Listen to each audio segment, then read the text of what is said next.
Pleasant Journey, written by Richard F. Thime in 1963. "What do you call it?" the buyer asked Jenkins.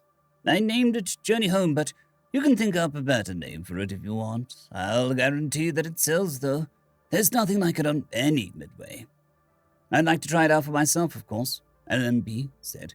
"Star Time uses only the very best, you know." "Yes, I know," Jenkins said.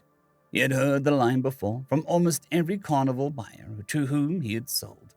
He did not do much business with the carnivals. There weren't enough to keep him busy with large and worthwhile rides and features. The amusement parks of the big cities were usually the best markets. Allenby warily eyed the entrance, a room fashioned from a sideshow booth. A rough red curtain concealed the inside. Over the doorway, in crude dark blue paint, was netted "Journey Home." Behind the door was a large barn-like structure, newly painted white, where Jenkins did his planning, his building, and his finishing. When he sold a new ride, it was either transported from inside the building through the large put-away doors in the back, or taken apart piece by piece and shipped to the park or colony that bought it. "$6,000 is a lot of money," the buyer said. "Just try it," Jenkins told him. The buyer shrugged. "Okay," he said. "Let's go in." They walked through the red curtain. Inside the booth entrance was a soft, cushioned easy chair, also in red, secured firmly in place. It was a piece of salvage from the two-engine commercial airplane. A helmet looked like a Flash Gordon accessory hairdryer combination was set over it. Jenkins flipped the switch, and the room became bright with light. "I thought you said that this wasn't a thrill ride," Allenby said, looking at the helmet-like structure ominously hanging over the chair. "It isn't," Jenkins said, smiling. "Sit down." He strapped the buyer into place in the chair. "Hey, wait a minute," Allenby protested. "Why the straps?" "Leave everything to me and don't worry," Jenkins said, fitting the headgear into place over the buyer's head. The back of it fitted easily over the entire rear of the skull, down to his neck. The front came just below the eyes. After turning the light off, Jenkins pulled the curtain closed. It was completely black inside. "Have a nice trip," Jenkins said, putting a switch on the wall and pushing a button on the back of the chair at the same time. Currents shifted and repatterned themselves inside the helmet and were fed into Allenby at the base of his skull, at the medulla.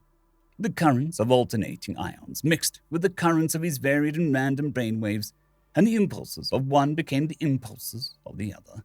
Allenby jerked once with an initial shock, and was then still. His mind and body fused with the pulsating current of the chair. Suddenly, Roger Allenby was almost blinded by a bright, naked light. Allenby's first impression was one of disappointment at the failure of the device. Jenkins was reliable, usually, and hadn't come up with a fluke yet. Allenby got out of the chair and called for Jenkins, holding on to the arm of the chair to keep his bearings. "Hey, where are you, Jenkins?" He tried to look around, but the bright, intense light revealed nothing. He swore to himself, extended his arms in front of him for something to grasp. As he groped for a solid, the light became more subdued and shifted from white into a light, pleasant blue. Shapes and forms rearranged themselves in front of him and gradually became distinguishable. He was in a city, or on top of a city. A panoramic view was before him, and he saw the creations of human beings, obviously, but a culture far removed from his. A slight path of white began at his feet and expanded as it fell slightly, ramp-like, over and into the city. The buildings were whiter than the gate the false streams of Penelope sung of, and the streets and avenues were blue, not grey. The people wore white and milled about in the streets below him. They shouted as one. Their voices were not cries, but songs as they sang his name. He started walking on the white strip. It was flexible and supported his weight easily. Then he was running, finding his breath coming in sharp gasps as he was amongst the crowds. They smiled at him as he passed by and held out their hands to him. Their faces shone with the brilliance of awareness, and he knew that they loved him. Troubled, frightened, he kept running blindly and abruptly. There were no people, no buildings. He was walking now, on the left side of the modern superhighway against the traffic. Autos sped by him, too quickly for him to determine the year of the model. Across the divider, the traffic was heavier, autos speeding crazily ahead in a direction that he was walking. None stopped. He halted for a moment and looked around him. There was nothing on the sides of the road, no people, no fields, no farms, no cities, no blackness. There was nothing, but far ahead was the green etched round the horizon, and the road dipped and the cars sped over it. He walked more quickly, catching his breath, and came closer and closer to the green. Allenby stopped momentarily and turned around, looking at the highway that was behind him. It was gone. Only a bleak black and grey hills of rocks and rubble were there. No cars, no life. He shuddered and continued on towards the end of the highway. The green blended with the blue of the sky now. Closer he came, until just over the next rise the road of green was bright. Not knowing or caring why, he was filled with expectation as he ran again and was in the meadow. All around him were the greens of the grasses and the leaves and the yellows and the blues of the fields of flowers. It was warm, a spring day, with none of the discomfort of summer heat.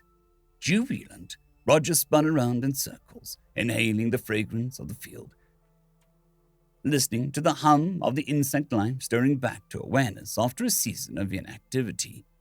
Then he was running and tumbling barefoot, his shirt open, feeling the soft grass give way underfoot, and the soil was good and rich beneath him. He saw a stream ahead, with clear water melodiously flowing by him. He went to it and drank the cold, good water, quenching all of his thirst, cleaning all of the sickness of his throat and mind. He dashed the water on his face and was happy and felt the coolness of it as the breeze picked up and swept his hair over his forehead. With a shake of his head, he tossed it back in place and ran again, feeling the air rush into his lungs with coolness and vibrance unknown since adolescence. No nicotine spasms choked him, and the air was refreshing. Then up the hill he sped, pushing hard, as the marigolds and dandelions parted before him. At the top he stopped and looked and smiled ecstatically as he saw the green rolling land and the stream curving around from behind the house. His house, the oaks forming a secret lair behind it, and he felt the youth of the world in his lungs and under his feet.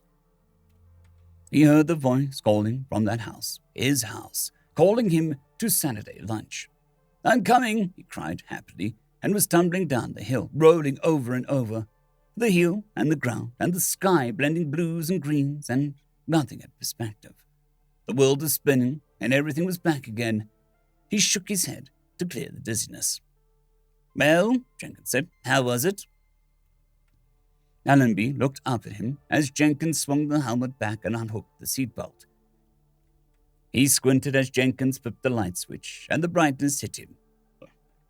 His surroundings became distinguishable again, very slowly, and he knew he was back in the room. "Where was I?" he asked. Jenkins shrugged. "I do not know. It was all yours. You went wherever you wanted to go, wherever home is." Jenkins smiled down at him. "Did you visit more than one place?" he asked. The buyer nodded. "I thought so. It seemed that a person tries a few before finally deciding where to go." The buyer stood up and stretched. Can I please see the barn?" he asked, meaning the huge workshop where Jenkins did the construction work. "Sure," Jenkins said, and opened the doors opposite the red curtain into the workshop. It was empty. "You mean it was all up here? I didn't move at all?" He tapped his cranium with his index finger. "That is right," Jenkins said anxiously. "Do you want it or not?" Allenby stood looking into the empty room. Yes, of course, sir," he said. How long did the whole thing last?" "About 10 seconds, Jenkins said, looking at his watch. "It seems much longer to the traveler, I'm not sure, but I think the imagined time varies with each person. It's always around 10 seconds of actual time, though, so you can make a lot of money on it, even if you only have one machine." "Money?" Allenby said. "Money, yes, of course." He took out a checkbook from his inside pocket and hurriedly wrote a check for $6,000. "When can we have it delivered?" he asked. "You want it shipped the usual way?" "No," Allenby said, staring at the red cushioned chair. "Send it air freight, then bill us for the expense." "Whatever you say," Jenkins said, smiling, taking the check. "You'll have it by the first of the week, probably. I'll put a complete parts and assembly manual inside the crate. Good. Good. But maybe I should test it again, Startime can't really afford to make a mistake as expensive as this. No, Jenkins said quickly. Then, I'll guarantee it, of course. If it doesn't work at all, I'll give you a full refund. But don't try it again today. Don't let anyone have it more than once in a day. Stamp them on the hand or something when they take the trip. Why? Jenkins looked troubled. I'm not sure, but people might not want to come back. Too many times in a row, and they might be able to stay there. In their minds, of course. Of course. Well, it's been a pleasure doing business with you, Mr. Jenkins. I hope to see you again soon. They walked back to Allenby's not very late model car and shook hands. Allenby drove away. On the way back to the hotel, and as he lay for a long time in the bathtub, letting the warmness drift away from the water, the thought ran over and over in his mind. They might be able to stay there, Allenby said to himself. They might be able to stay there. He smiled warmly at a crack in the plaster as he thought of the first of the week and the fragrant meadow. End of story. I'd quickly like to thank the T5 peeps: Cold War Boomerwaffen, Severin Cerberus, Bushmaster 177, Henry the Red, Caspar Arnholtz, Cold War Boomerwaffen, Elijah Silvercross, Dragzoon WRE, and Severin Cerberus. Thank you very much.